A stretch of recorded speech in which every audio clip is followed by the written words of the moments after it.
Hey guys, and welcome back to another episode of the We Believe Do You Paranormal Podcast. I'm Eric. And I'm Michelle. And this is part 2 of Craig's interview. Put a little aspirin next to the computer, the glass of water, because you might need it after. Or Tylenol, whatever your preferred headache remedy is, definitely go grab some of that. Unless you're into all this stuff, then you're fine. Because like if it's brand new information for you, your head might hurt like mine did. But if it's not new for you, your head might not hurt like it didn't for Michelle. Does that make sense? Okay. So yeah, after discussing it with Michelle, I decided I guess I will share a little bit of what we discussed afterwards.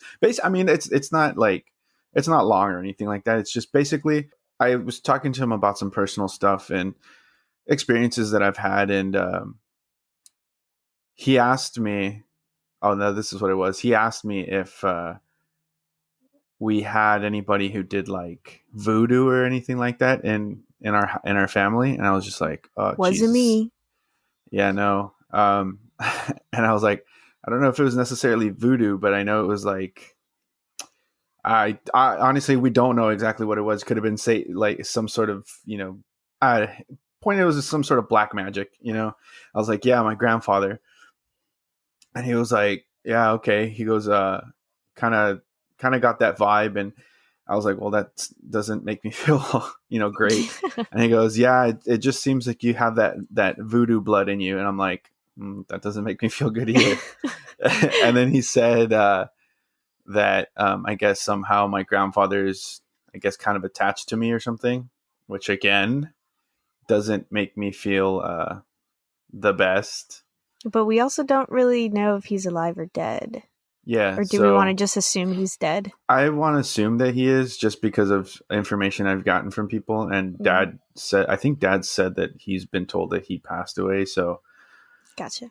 I'm assuming he is. And let's just say afterwards, I definitely cleansed the room I'm in and myself, and didn't stop until I stopped having, because I literally, after I spoke with Craig about it, I had chills for a good like my like the whole time he was saying it, I had chills, and then like after I finished the conversation with him, I had chills, and I sat here and like was burning Palo Santo, and I don't know if I also burned the sage, but I just was like literally choking myself trying to praying and just asking for Michael's light to envelop me. I just had really bad chills, and like I said, just based off of what we've talked about our grandfather, definitely hearing that you have an attachment or you have that kind of blood running through you, it's not something that and maybe I'm just taking it. What? Oh, it's yeah, not something you want to hear. Yeah, it's not something you want to hear. Although, I mean, I guess another thing is like voodoo has a bad connotation, and I don't think voodoo. It's like, what else have we talked about that has a bad connotation to it? That just witchcraft, psychics, paranormal, literally in general, everything. Yeah. So, like, I know I shouldn't be too worried about, hey, if he says that you got that voodoo blood, it doesn't necessarily mean it's for evil. Like, maybe that's what my grandfather used it for, but it doesn't necessarily mean that that's what I'm. You could be a Jedi. Grandpa just went dark side. Exactly. For sure. Yeah. No. But yeah, it was some heavy stuff, man. Y'all went on and freaking basically recorded a whole episode after. Except it's not recorded. Yeah, I was gonna say I'm really disappointed that it wasn't recorded, but that's why I record phone calls. Yeah, just kidding. But I think in the moment, I think it was definitely something that I needed to hear it was for me, and then like it was my decision whether to share it or not. So I decided to share with you guys. So you better hit that fucking like button. So guys, while I was recording this, at the very beginning, probably like 3 minutes into the second part of the interview, while I was editing. Did I say that? Said. Oh, okay. Yeah. I found a little hidden gem inside Craig's track, and so give it a listen. listen maybe with some headphones on, full volume if you can. Might be hard to catch, but we'll come through. We're also having somebody from the Paranormal Journal take a Shout out look to at the it. Paranormal Journal. Yeah, and see if they can do something with it and isolate it and see what they can hear. Yeah, because it's very clearly something, and we even confirmed with him, or I sent it to him like, "Hey, because he has a daughter, little girl. I'm like, maybe use your daughter," but he's like, I was like locked in my office, like she wasn't in here, and yeah, so I don't know. Tell us what you guys think. And here is part 2 of Craig Lefebvre's interview. Enjoy. But it was like yesterday I was sitting down, I'm reading my first book, and I'm like, okay, I got to get through a lot of this reading today. So I start rereading the book, and I'm reading about 9/11. And then I look up at the clock over in the kitchen. It says 9/11. I'm like, okay, this is it. And that number comes up for me a lot too. Which Constantly. Is, right? Okay, so it's not just me. I'm happy. No. Okay, cool. I mean, I've done a lot of work with crossing souls over down there, and I was initially, when I was meditating, having visions like, I think it was like 3 years prior to when the towers fell, of them just like crumbling to the ground and getting sucked into the earth.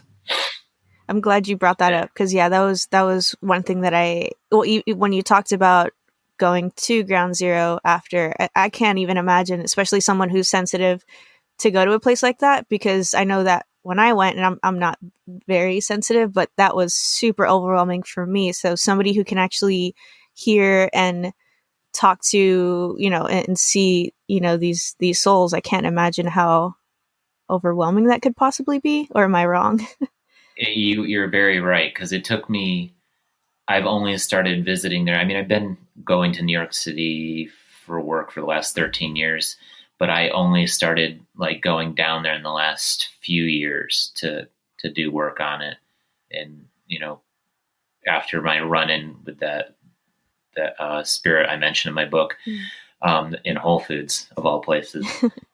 So I'm standing in line for coffee at Whole Foods, and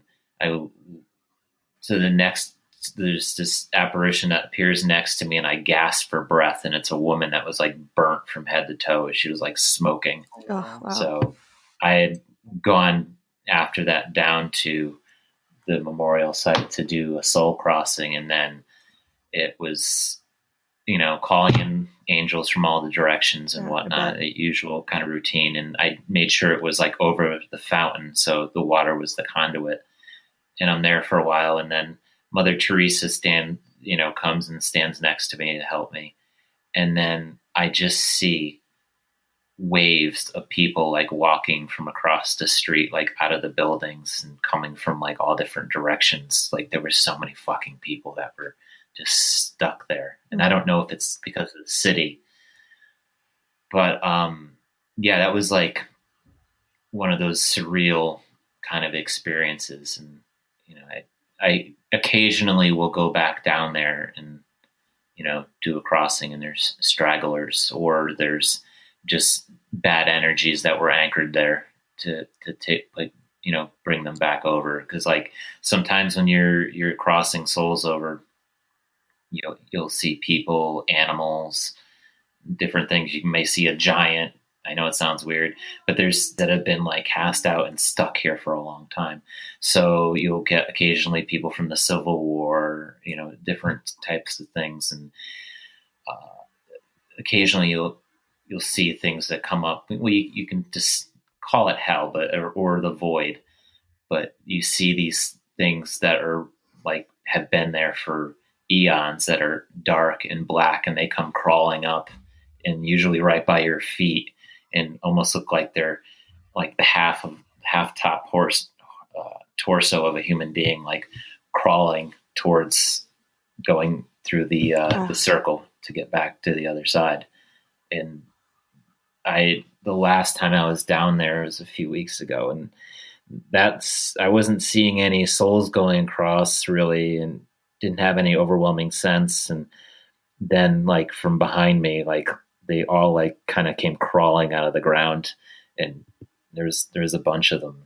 And it's just one of the most disturbing things you can see. But it's like, okay, I need to do this, and I'm totally fucking freaked out, and there better not be any attachments on me afterwards. So, and then they went through. And you had said that you saw the towers coming down. Was it like 2 years prior, or I think it was like 3.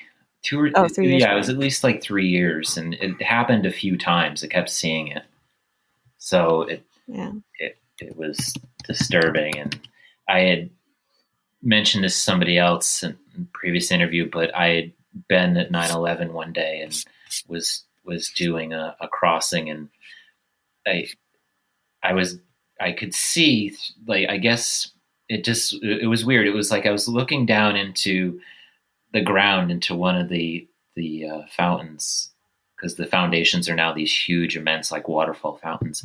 And I could see these 2 people, head to toe, dark garbs, doing this like satanic ritual. And then, so I'm like watching this, and all of a sudden, like, did you watch Stranger Things? Yes. You know those things, those creatures that walk on like all fours? Yeah. It was like 2 of them that like resembled that. They came up out of the fountain. So like I did this like whole blessing, and I'm like, so let me get this straight. So there was people here doing rituals in the basement of this building. I'm like, you can't tell me that this wasn't planned. Yeah. That's kind of a theory too, that it wasn't necessarily the planes, and like there is a little bit more to it. There's a lot of theories, and my visions never included airplanes. So watching it on TV was surreal and like fucking like just horrible, but the visions never had a plane crashing. What did they have?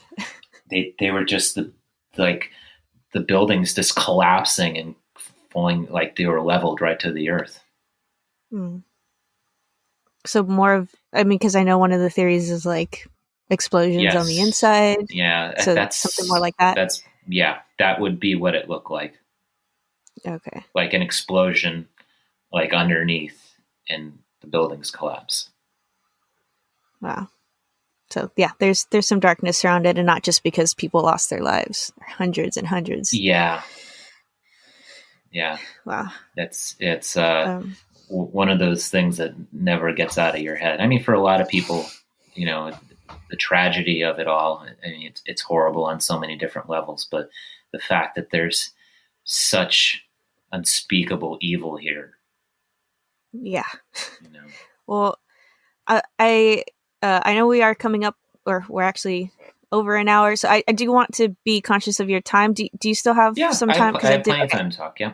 Okay, great, perfect. Because we could probably go on for 3 hours, but we won't. But I did also want to talk about Blue Star Prophecy. I feel like we, talked quite a bit about the Vessel of One, but I want you to kind of explain what the Blue Star Prophecy is a little bit. I mean, I noticed that it was, again, kind of like a continued message of oneness, that we are one, and to remember that, which I wish people would remember, because there's so much separation. So much separation, and it's a little disheartening. But I guess one of the other messages that I was getting was, preparing your vessel, I guess, for like a transcendence, or like for something greater, bigger. I guess essentially we're going to be going through a frequency change, like our harmonics, if you will, and the universe will enact change when things go stagnant and people aren't willing to move. And right now we're kind of at this crossroads. And if you haven't, well, I'm being cynical, but if you haven't noticed that things are very tumultuous right now, and everything, like everybody's divided, everybody's at each other's throats for like the littlest thing. If you're not red, I hate you. If you're not black, etc. Yeah. So the universe at a certain point is going to enact change. This started in a meditation before I wrote Blue Star Prophecy, where I was in space and I see this, like I was astral projected out of my body, and I see this enormous wall of energy like coming towards the earth, and then it just stops. And I think it's being held back to a degree. It's what it felt like. But that kind of was like, I guess in a way, a precursor to Blue Star, where they keep talking about this new energy when this one sign happens, and everybody will have to see it, this solar event, and everyone's going to have to look up, is what they're saying. A lot of things are tied into this. The veil thinning, time speeding up, and this energy all revolves around our consciousness and our DNA structure. This new energy that's going to come in is going to come in at the quantum level and enact change in our DNA. We think we've mapped our DNA, but we're always only looking at it from the lens of a human being, not from like the quantum perspective, and we're not seeing how it looks in the holographic universe. So beings that are able to operate on that level can basically, I guess you can interact with us, hack into us, and enact some sort of change. But this energy is going to be what brings massive change when we come, I would say, come to the point of no return. But there is going to be a signal that it happens. And it's like a massive collision. And then do we all stop hating each other, or? I think it's where it takes us is in two different directions. Gotcha. I always say that as long as I get my 20% in, I'm okay with that. And the rest of them, well, they can go to another planet and do 3D universe and kill each other over and over and over again. And long as we're able to take away what's ours and, Gotcha. Bring back, those that have been here for too long. I'm sorry, go ahead. And just to touch on a brief point where, when souls are stuck in this negative vibration, they keep reincarnating here over and over and over again. It becomes like a soul trap. So we're not supposed to necessarily come back here. I mean, I know that there's other planets and other places we can reincarnate into, or that we've already been to. Yes.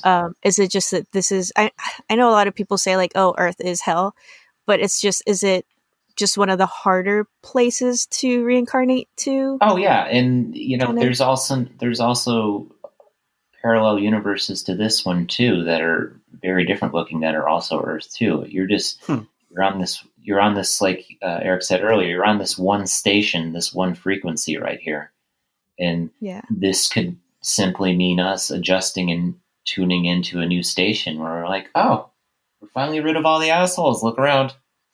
Time to party.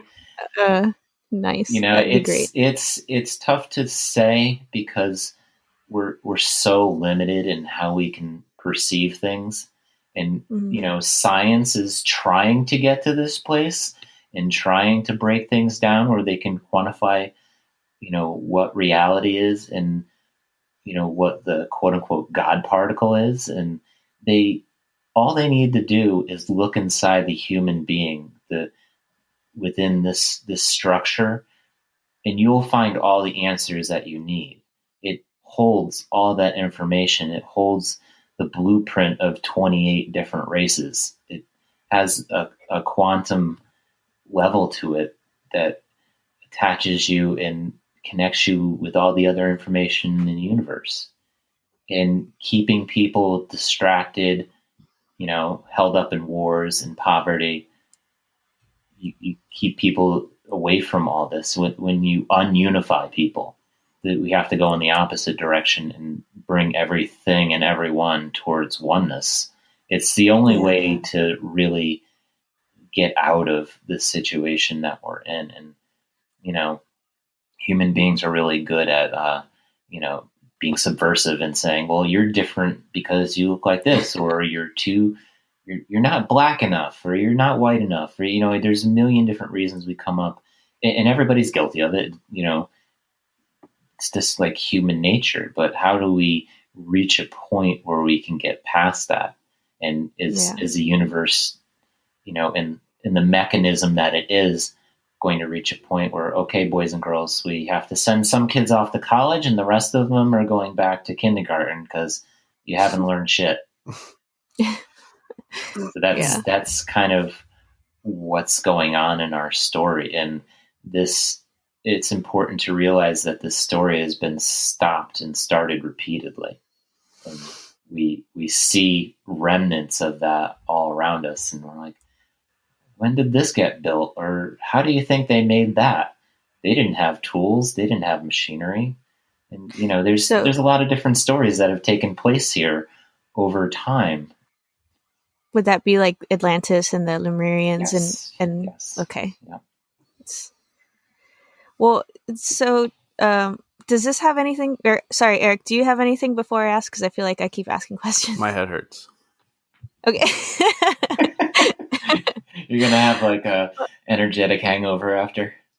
And I'm like eating this up. I love it. No, Okay. it's not like yeah. like it's not like that. I'm not bored or anything. I'm just it's a lot to process and to think about and just to take in all at once. And so I'm sitting here and I'm listening and I'm like, my head hurts so bad right now.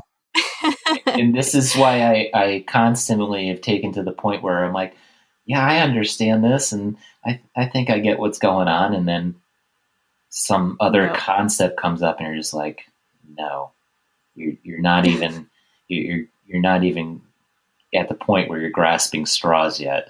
You have a long way to go. Mm-hmm. And they just keep kind of putting in these little bits of information and kind of I like to say they're leaving breadcrumbs.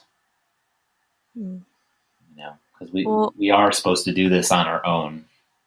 Yeah. And I guess 2 questions. Let me start with what, you talked about like some are going to college and others are going back to kindergarten. What do we need to do to go to college? As humans, as people, like what is it that we need to do to like level up, I guess? The one greatest thing you can do is probably, well, I'm not going to say it's the hardest, but it's the most important, is perception. Everything is perception. And you don't have to belong to any different belief system or follow any other religion or meditation practice. Everything is your perception. The way you look at yourself, constantly look at that and break that down. How am I interacting with the universe? What is this human vessel that I'm attached to? Because the human being is a teaching tool for the soul. So the more you try to distill information from that and look at it like, why am I here? Where did I come from? How many lifetimes have I lived? What are those lifetimes involved? What kind of things did I experience? The more information that you look back and you try to distill, and like the other day when I called you, I told you about the Civil War, when both of you were in the war together. Grasping things like that and sitting down like, okay, this was a lifetime. What do I think I learned from that? And how are the other people that I was involved in the war affected, and are they still in my life? And there's these collectives, or you could say even pods of souls that come in together that constantly reincarnate in mass groups together. So if you look around at the kids around you that you grew up with, you will start to recognize some of these people that have, been in your lives. It's looking at all the little nooks and crannies of everything. There is no, one exercise that you can go out and, all the yoga moms aren't going to have ascension because they do yoga. Yeah. Oh, thank God, because I don't do yoga. You wouldn't look good in yoga pants. All right. Probably not. Yeah. Maybe 2 years ago, but not now. So it's all about looking at things around you and learning as much as you can from your situation, your environment, the human experience that you're having. You're having an experience, and the more you dig into that, and like doing dream work and other things, you start to slowly peel back the layers, and things will start to reveal themselves to you, and the world will start to look very, very different once you have these little epiphanies. But to get there too, you kind of have to go through, the many, what I call little deaths, where we process all the things that we ever experienced in our life, and all the good things, all the bad things, and get to a point where we're okay with that, where we can let go of that stuff, where we can be more present and more in the now with ourselves. And the more that you heal, you'll get to a much deeper level than any spiritual practice will ever take you. Yeah. Oh, that makes sense. And I guess like the second question that I had, with the Blue Star Prophecy, like, is this similar to, or maybe explain the difference between, like, I keep hearing a lot too that people are talking about we're moving into I don't know, third, fourth dimension, into like the fifth dimension and the age of Aquarius and all that. Is this something completely different? Am I just trying to combine something that has nothing to do with each other? I think it's in the same vein, but a different event. Gotcha. I think this will kind of coincide with it and be more the precursor to that, being able to achieve that. But the whole concept of ascension has been kind of muddied, and Yeah. there's been a lot of crap mixed in with it, and there's people like, there's a lot of people that, like myself included, but I just don't want to be here. This isn't my planet, and I just want to do my thing and go home. But there's a lot of people that are in pain, that are suffering because of the way the world is, and the whole ascension or rapture thing is like, just get me the fuck out of here. And people have grasped onto that like nothing else. And ascension essentially is something that takes place within each vessel, that you have a raising of your vibration to you're interacting with newer and alternate parts of yourselves, and you're elevating yourself energetically. It's more of a personal road. It's not I don't necessarily feel that it's going to be, people are just going to start disappearing into the sky kind of thing that people make it out to be. Yeah. You can transcend your reality and, move into other dimensions, especially like when you're sleeping and, like spirit walking. But, I think there's a lot more to it than we're able to understand by our limited means of perception. Yeah.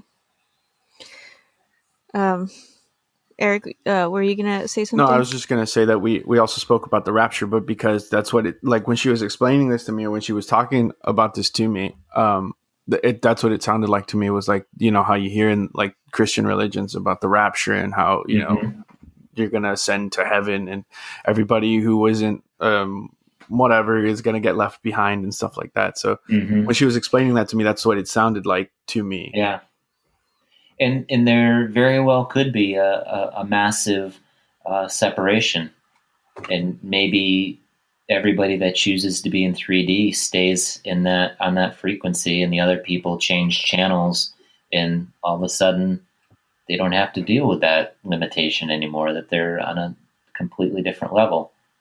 How that's going to be and look, maybe very, very similar to what we're in right now. I mean, the ETs, you occasionally see them vanish right before your eyes and into thin air.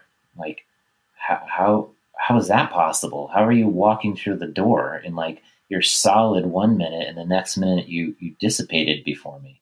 Mm. It's like, what do you know about reality that we are not yet able to comprehend? Clearly, they have some answers that we don't, and it's we have a lot of exploring to do, but how we go about it, I think we each need to take ourselves on our own personal journey, and not attach ourselves to one group or one singular idea around it. Be open to looking at literally everything.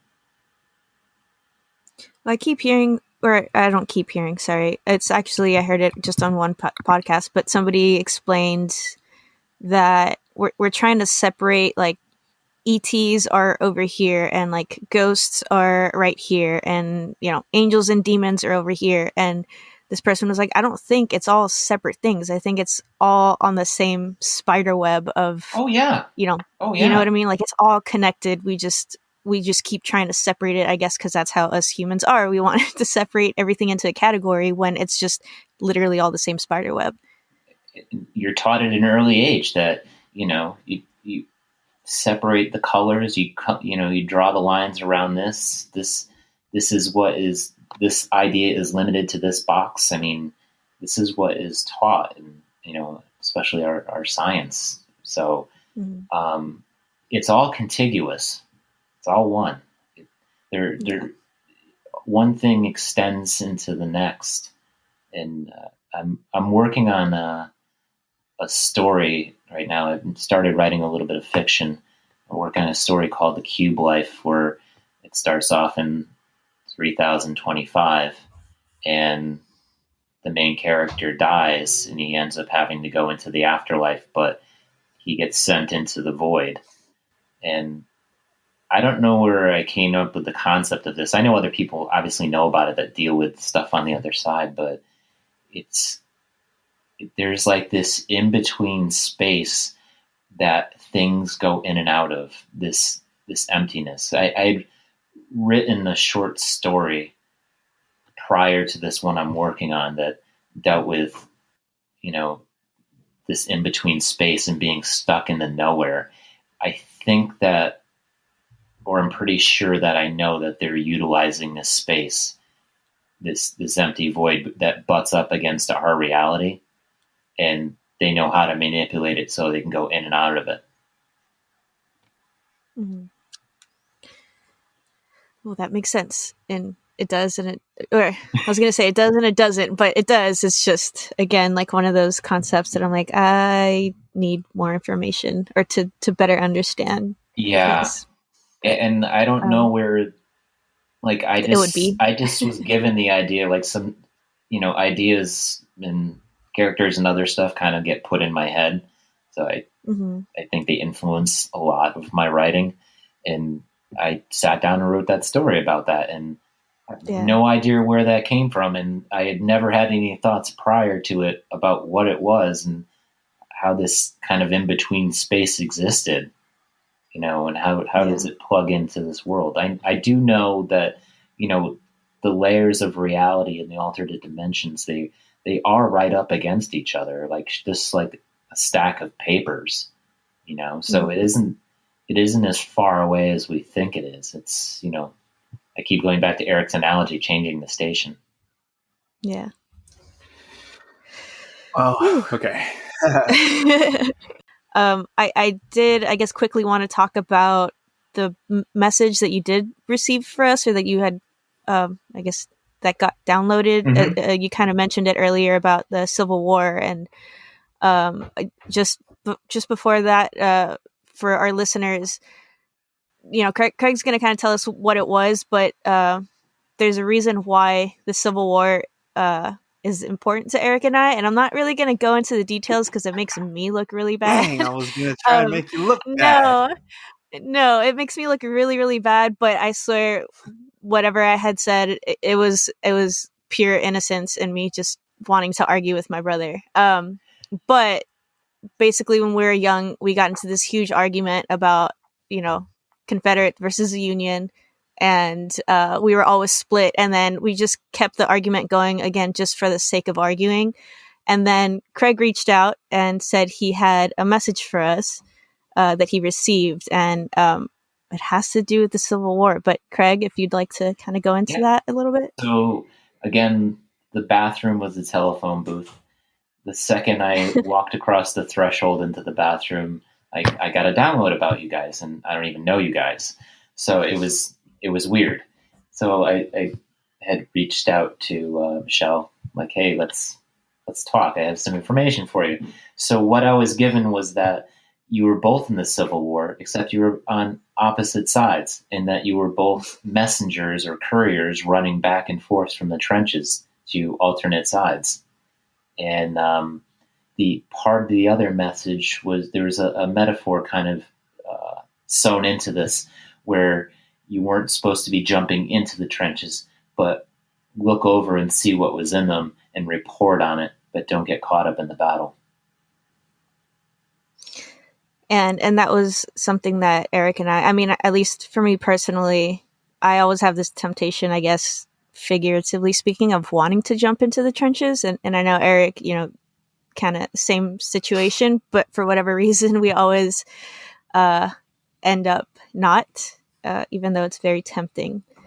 So, I almost feel like there's times where I almost have to kind of, in certain situations, kind of like pull you back in the sense of like, you're wanting to do more things that I'm like, okay, yeah, but that doesn't sound like a very good idea. But I don't do it. No, I know. I know. But you guys also, what I mentioned too was that you guys have the this whole twin soul thing going on. Yes. Where you're constantly with each other, like throughout lifetimes somehow, and within our arm's reach, that you balance each other out. This kind of polarity between you is very interesting. And I had actually heard that before as well. Someone kind of mentioning that my brother and I were, I guess, have always been in each other's lives, multiple lives, not just this one. So just you bringing up the Civil War and then like us having, I guess, reincarnated together multiple times. It really resonated with me, and I believe Eric as well. Yeah. And I just wanted to say that, like, I'm going to be 100% honest, because I don't like to, I'm just, that's the way I am. But there was, like, at the very beginning when you first started talking to us, I was kind of like, I like to think of myself as I try to be skeptical to, like, play devil's advocate with myself, try to, like, okay, see it from this side and then see it from the side of you that believes, right? So when you started talking to us, there was some of the stuff that I was like, well, I mean, we did talk about some of this during the podcast, but then as soon as you mentioned the Civil War, and then as soon as you mentioned the twin souls thing, for me, that was like, no. This is legit, because we've never talked about the Civil War or our differences as far as the Civil War is concerned. And Michelle, has never spoken about, about us having been like in each other's lives in other lives. You know what I mean? So for you to say those things, there was no way for you to have known those things. You know what I mean? So for me, that was what, like, okay, no, this is legit. This is real. You know what I mean? Mm-hmm. So thank you. Yeah. Also, no, it was. Another thing too is that we didn't mention, and I don't think we told you this when we spoke, because I hadn't heard the first part of the conversation until later, and Michelle also told me that later on, after we got off the call with you, that you mentioned something about Metatron. Oh yeah. What was it? I think that he was the one that gave you the message or something. Oh yes. So yes. The funny thing about that is, from like, I've seen I've like looked on a, like where you see like what angels are your like guardian angels or whatever. it's for Angels are associated with like your birthday. with you, Yeah. or your birthday or Mhm. whatever. Yeah. And the angel that's associated with me is Metatron. So again, like when that happened, I was like, holy shit, you know?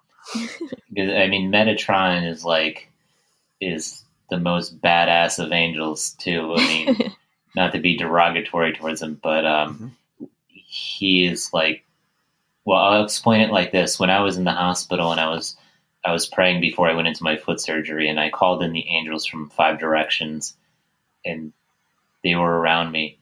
And then all of a sudden, I could sense the angels got down on their knees and bowed their heads, and then like Metatron comes floating down, and I'm like, what the fuck? Like, oh shit! so yeah, he is considered the king of the angels. But it's I mean it's like a level up of protection, like right beyond, you know, all else. Wow. And I mean, I know this is a not a good movie to probably reference as far as this is concerned, but I don't know if you've ever heard of the movie Dogma from Chris Kevin. Yes, yeah. Well, in that movie, Metatron is supposed to be the voice of God because humans aren't like on a level to hear, or nobody is really to hear the voice of God. It's like it ends very badly for you if you hear God speak. So God speaks to Metatron, and Metatron is basically the voice of God. So I guess technically would be above almost all the other angels in that sense because, you know, but again, it's a movie. But it just, when you said that, that's what it reminded me of. Yeah, that's on par. And he would have a seat at the right hand. Mm-hmm. So Archangel Michael, who? Yeah. Take your flaming sword out of here. No, just kidding. Just kidding. Not antagonizing anybody on the other side. No, he's I one love of my you all. favorites. Thank you. Right? Yeah. Oh, of course. Oh my goodness. And to me, don't let honestly, me die. Yeah, Metatron, I guess for me is always, because I found that out, is always kind of like had a spot with me. But I didn't know that, you know, what you were saying right now about Metatron. Obviously, Michael is someone who I always call on for protection, and Raphael also for, you know, just healing. Yes, and because I'm in the medical field, it's something, one of the angels that I, you know, relate more to, or like want with me. Yeah, whatever resonates with you, right? Use that. Mm-hmm. Don't go what anybody else tells you. Use what resonates with you, Right. and that will work the best for you. And then for the other one that I always kind of like is Azrael, just because there was a point in my career where I was called the Angel of Death, and I had a lot of patients die, whether they were mine or somebody else's. As long as I was in the building, somebody would pass. So you were that guy. Yeah, I was that guy. Yeah, and the other one is Uriel, or I guess that's how Uriel is how you say it in Spanish, but Uriel, I guess. Uriel? Yeah, Uriel. Because the way Michelle described him to me one time was like a lot of like colors, like almost like a rainbow of like light colors and stuff like that. And one time when I woke up in the middle of the night, I saw someone like that standing in the doorway. It freaked me out because I didn't know what I was seeing. But then when I spoke to Michelle about it, I mean, as adults, you know, like actually a couple of years ago, that's who she she said that sounded like. So those are like kind of like the 5 angels that I kind of, you know, call on the most. Work with. Yeah.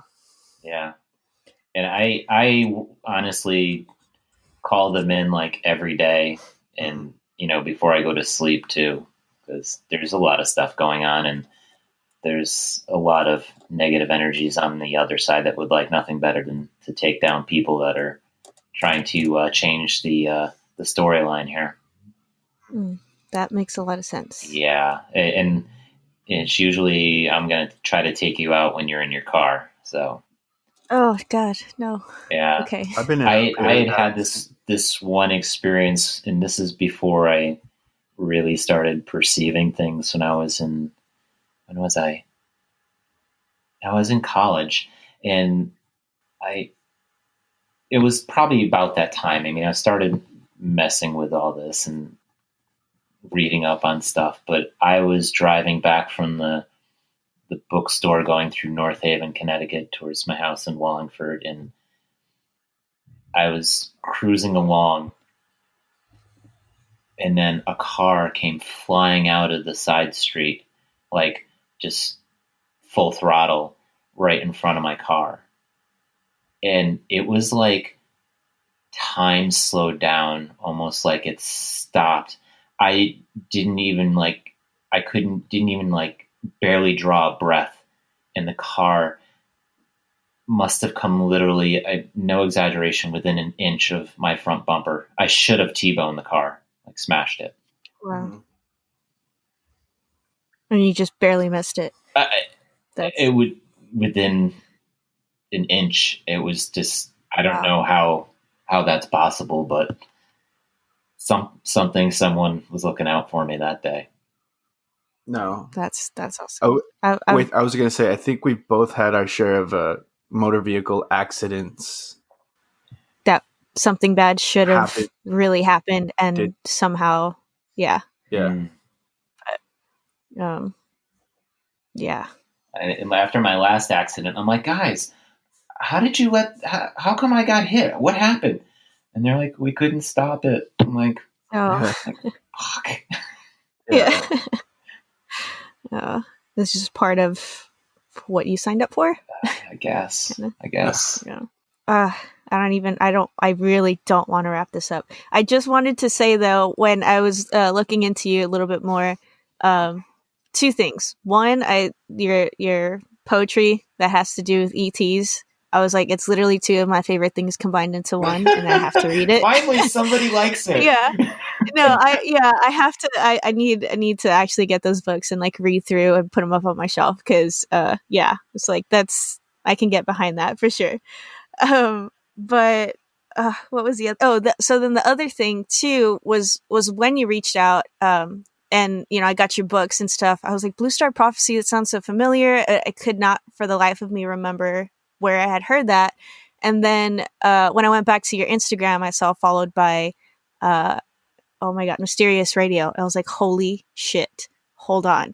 And then so I like scrolled all the way through. I was like, oh my God, I've actually heard this guy before. And, so that's why I was excited. Yeah, I was excited to have you on as well because, that was, well, the first time that I heard it and, some of the stuff, I was like, wait, this is beyond my comprehension. So I was excited to read through the books and kind of get a better understanding of, what you're talking about in that podcast. Mm-hmm. So that was really exciting for me too. And then I tried listening to it and I told Michelle that it was like, I don't even remember what show or movie this was, but where like the guy's sitting there with his mouth open and his eyes open and you just hear like wires frying in the background. That's kind of what my brain did because I was like, okay, I'm having a hard time here. But so that's what that noise was earlier. Yeah, just kidding. Probably. Or do you get the high pitched ringing in your ear? Yes, yeah, I do. I have it a lot actually. I actually have this, I swear to God, written down in my notes because in Blue Star Prophecy, you talked about like a low hum. And I was like, well, I don't have a low hum, but there's this freaking... Yeah, no, really, I do. And I was like, man, maybe I just listened to my music too loud and I screwed my ears up. And I just kind of keep telling myself literally that. Like a frequency shift, like happening, like a vibrational one, like right there, right now in that moment. It's cool. I have that. And then the low hum was... I started chasing that because it was happening at night and I was hearing it. I asked my wife one time, I was like, you sound like a car was sitting out in front of our house, like with a motor running. She's like, yeah. Like, I've heard that before too. And it was like something I guess other people that experience abductions experience, like they've heard. I'm like, what? So I wrote about it and I was thinking about it and then it I guess I had sometimes they answer my questions later on in channels, but yeah, it's one of those, it's like, somebody's got a ship parked outside your window or something and you can't see it, but there's this weird noise going on. I guess. So yeah, that was part of it.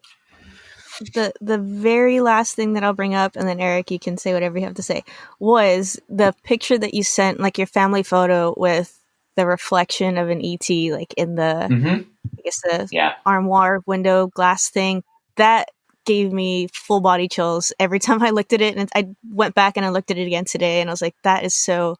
I would love to kind of crop or blur anybody out if I can, but share that as far yeah, as as long like, as you what blur the that. faces out, that's fine. Yeah. And there's also Okay. a picture. The picture below it is a guy from the Civil War. Oh, And I really? don't know who he is. That's all I was able to get out of it. Huh. So Very there's two interesting. Yeah. faces. And then I also sent you the one that my Oh, yeah. daughter took of the we figured out was there's ETs that are, I say, non-biologic, that are synthetics, Mhm. like more, I want to say, kind of androidish in a way. So that was what I was able to get out what it was, but she had asked my wife, she was like, I think 4, not even 4, and she was like really, really like psychic when she was young, and then she like times 6, she was like 6, she just like turned it all off. So my wife is sitting in the kitchen, she's like, can I have the camera? And she's like, okay, just be careful. So she takes her camera and goes around the living room. My wife's watching her like she's following something, and then she goes over to her baby cradle and takes a picture, and then walks back to my wife and says, done. And my wife looks at the picture and she's like, what the fuck is this? So she ran over to the baby cradle, and it's empty. And however you look at it, to me, you can definitely make out that there's a heart shape glowing in it, but it almost looks like a hand reaching up underneath. And later on, I got the information that was like kind of almost like a guardian of sorts, but it was an ET. But the weird part, the brain scratcher, was that it was a synthetic. So that one. how we choose to perceive what is life, and how life has distilled itself across the universe, is like just mind-boggling. Yeah. That one threw me for a loop, as well as was the women of the woman, Sturbridge. Yeah. That was messed up. My wife hates when I ask her to find that photo too, because we have it on our server, and we were at Sturbridge Village in Massachusetts, and she took a picture over the green of all the people that were dressed up in costume, and then there's one woman that stood out. So she's zooming in, and there was black stuff coming out of both of her eyes. Yeah. Like, did you see them, Eric? I did. I'm trying to think. I think maybe that one I did, but I would have to see it again. For sure, the arm one I did see. I don't know if I saw the one of the Civil War soldier and the other one with the it's the same one. Oh, okay. Yeah, the armoire has the two faces in it. I didn't even. I just looked at it again while we were talking, and I didn't even, I guess, process the second face. And I mean, it is clear as day. So I don't know how I didn't see that. And I don't think I've seen that one. I've seen the one with that his daughter took, and I'm trying to think if I don't know if I saw the other one. Yeah, well, you can go back and look through. And again, I'll post them, obviously blurring out faces and everything. And just for the record, I try to take these kind of photos, and I can't. They refuse to show up. Mm-hmm. It's either my wife. I would say it's usually my wife that captures stuff like that for whatever reason, and I've tried to get things, and never will they ever show up on film for me. So I think they told me, like, F you. No, you already talked to us. That's hilarious. Well, all right. Eric, do you have anything before we wrap up? Just a little thing that I wanted to come. Oh, yeah. So I was at work, right? I'm a pediatric nurse, and I work in the home with the patient, and I work overnight. So I'm there from like 5 a.m. or 5 p.m. to 6 a.m. And when we first moved into the house, meaning my patient, his family, and me working there.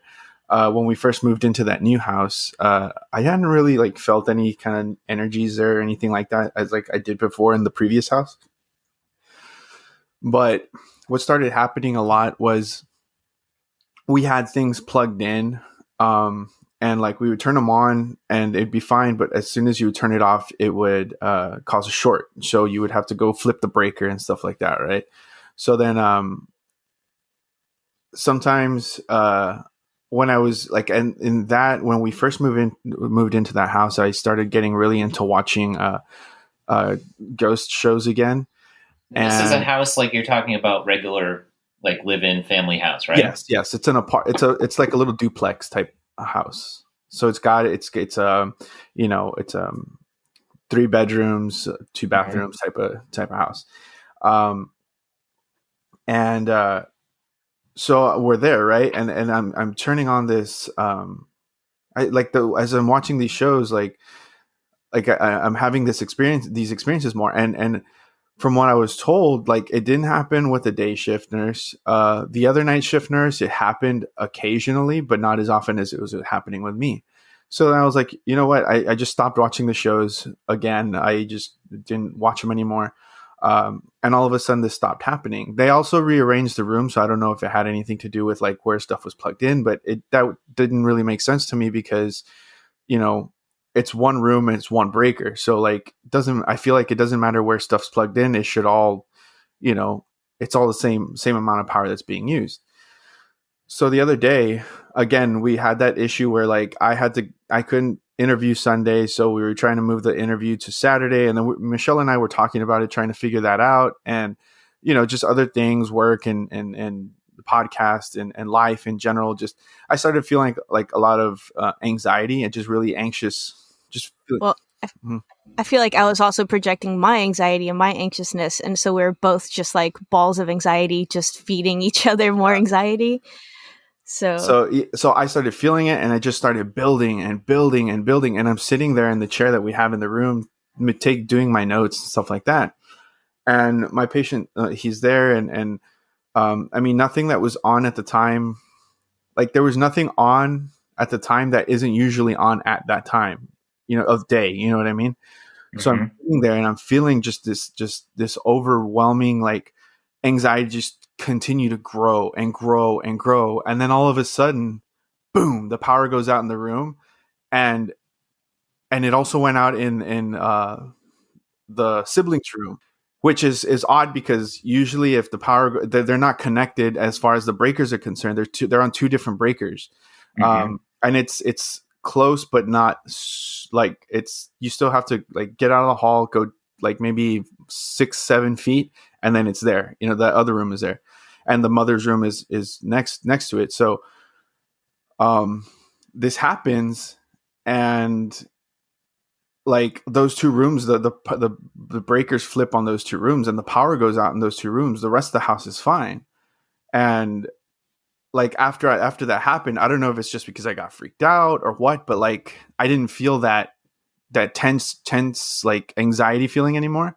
And so we flipped the breakers back on, and everything was fine for the rest of the night. But then later on during the night, like I started feeling like I started dozing off because I mean it's the middle of the night, all the lights are off and stuff like that. So like I start feeling like I'm dozing, and I hear a child like call out, like yell or call out, not with words, just like a sound, and I can't get into too much detail about my patient, obviously, because I understand. It almost feels like I shouldn't have heard that, but I did. And I did talk to my sister about one time that I was walking into the kitchen and I looked over into the living room and I saw a little boy sitting on the sofa. And then I kind of looked back, I turned around and I did like a double take, and he wasn't there anymore. And so I don't know if that's who I heard, if I was hearing, my patient or what it is that I heard that night, but it was the same night that kind of thing happened. It was just very, it was crazy. Odd. Yeah. To me, it feels like there's, and this usually is the case, it feels like there's multiple entities there. But for some reason, they feel, I think one in particular feels more threatened by you. Okay. And because you're perceiving it and knowing it, I think they don't like to know. Usually, like if there's one, I've seen this where you have one spirit in the house and it traps other ones there with it. Hmm. Like it's almost like it's protecting its turf, Right. and it feels like Yeah. because you're becoming more cognizant of this type of thing. Mhm. You're becoming more sensitive. Right. And I think it very much is inclined to push you out of the space.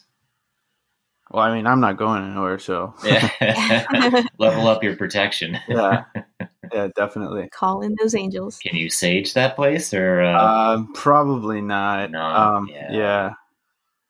But I mean, and I'm not the only one that has seen this child. Like the mother has also seen a boy as well. So, Mhm.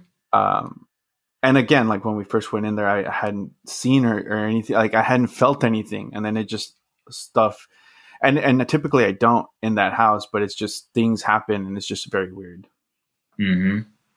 Yeah. They are usually, when you have like ghosts like that too, they're trapped in the present moment, and they're still repeating the same thing over and over again. And Mm-hmm. it was probably something violent that occurred there in that space previously.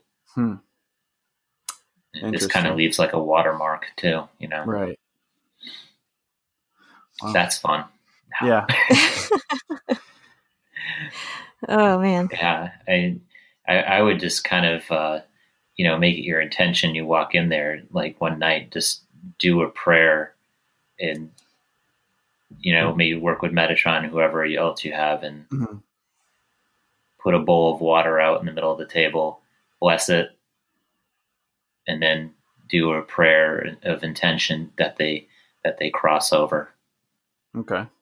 I Just definitely start with that, and something small, and salt at the doorways, but it probably will be like, why are you putting salt in the threshold? So like my neighbor saw me doing this one day. He's like, what the fuck are you doing? I'm like, yeah. Bad juju. Don't come in. Yeah. Well, hopefully that works for you, Eric. I'm definitely going to try that. Woo! So this episode is for sure going to be a two-parter because there's no way in hell I want to delete any of this. Okay. Would you agree, Eric? Yeah, definitely. Okay, cool. No, this is super fascinating. Love today's episode. Craig, we always want to give our what am I trying to say? Interviewees, our guests. Thank you. Simple word, and I couldn't remember. We always want to give our guests an opportunity to, promote. I know we talked about two of your books, but if you want to promote them again, or other books you have, where people can find you. I am at dimensional-healings.com. I am on Facebook under Dimensional Healings, Instagram under Vessel of One, and my books are on Amazon.com, BarnesandNoble.com, and also on Wattpad. Alrighty. Awesome. Like I said, I definitely want to get the alien poetry books for sure because I'm very fascinated. And I feel like we're going to have you on again. I know we talked about a lot, but I feel like there's just, I don't know. It'd be my pleasure. More to it. Yeah. But thank you again, and we really appreciate all the information you gave us. Eric, do you have anything? No, I'm just still processing what he just told me as well. So, all right, okay. So, thanks again, and thank we you. will talk soon. All right, have a good day. You too. You too. So, how's your head, guys? What'd you think? Mine feels fine. Well, mine didn't feel fine, or doesn't feel fine, I guess I should say. But yeah, yeah. This was a little bit easier to process for me than the first episode, for sure. I will say this was the easiest episode to edit because I literally barely did anything. If anything, all I took out was some of my rambling, trying to get my words together, but it was just easy listening. Hopefully it was easy listening for you guys too. Or maybe I'm just blowing this up or hyping it up, and you guys are probably like, okay, yeah, whatever. But this was, I think, at least personally for me, I kind of opened up a little bit about some of the stuff that goes on in my mind. So don't judge me. I mean, I think this episode also has a little bit of other stuff like too, like conspiracy theories. Yeah, Because it was a little bit of everything. When you think about it, it had ghosts, it had aliens, it had conspiracy EVPs. theories, EVPs. Did you guys hear it? What do you think it said? I can tell you what I think it said, but then I don't want to taint your mind. Yeah. So maybe the next episode. Yeah, once we get our if we get that stuff back, we'll let you know what everybody thought it said, and yeah, and even post it on Facebook, so and Instagram. So make sure you guys follow us and stuff on there, because that way you'll get to hear that stuff. Oh, also, guys, I know that we mentioned it in the episode, but the pictures that we were talking about, where his little family picture that they took, where there's an alien in the background as well as a Civil War ghost in like the reflection of like a little cabinet thingy, armoire. No, that's not right. Where you hold your fine china and stuff like that. I'm going to be posting cabinet? That. Yes, that. Okay, whatever. Anyway, I'm going to be posting that picture. His family is going to be blurred out, but I will kind of show you guys where it's at and zoom in so that you guys can see that, as well as posting the other two pictures that we referenced. So I really want your feedback on those pictures, because they're pretty creepy, pretty weird. Man, like I said, this whole episode just, I mean, at the very beginning, like when we very, very, very first met him, I'm not gonna lie, I was a bit, and I think I mentioned this too, I was a bit skeptical. Yeah, you like did. Just, but just after talking to him, like there's no doubt in my mind, like everything he says is like there's definitely something to everything that he's told us and everything he said. Just from the initial conversation that we had from him personally before we even interviewed him, to the conversation that we had afterwards, to just everything in general. So, I mean, I hope you guys enjoyed this episode. We hope you guys enjoyed this 2-parter as much as we did, and hopefully we can get some more super interesting guests on. Please make sure that you guys send in your stories of high strangeness so we can read them on the podcast, and also suggest some topics for some more deep dives. Yeah, guys, because look, at the end of the day, if you guys don't tell us what you want to hear, we're going to talk about what we want to talk about. And that's partly what this podcast is about, but mostly this is about what you guys want to hear. So if you're not out there telling us, hey, look, this is what we want to listen to, this is what we want you to talk about, we can't do it. So we're going to talk about what we want to talk about, and we'll happily do it.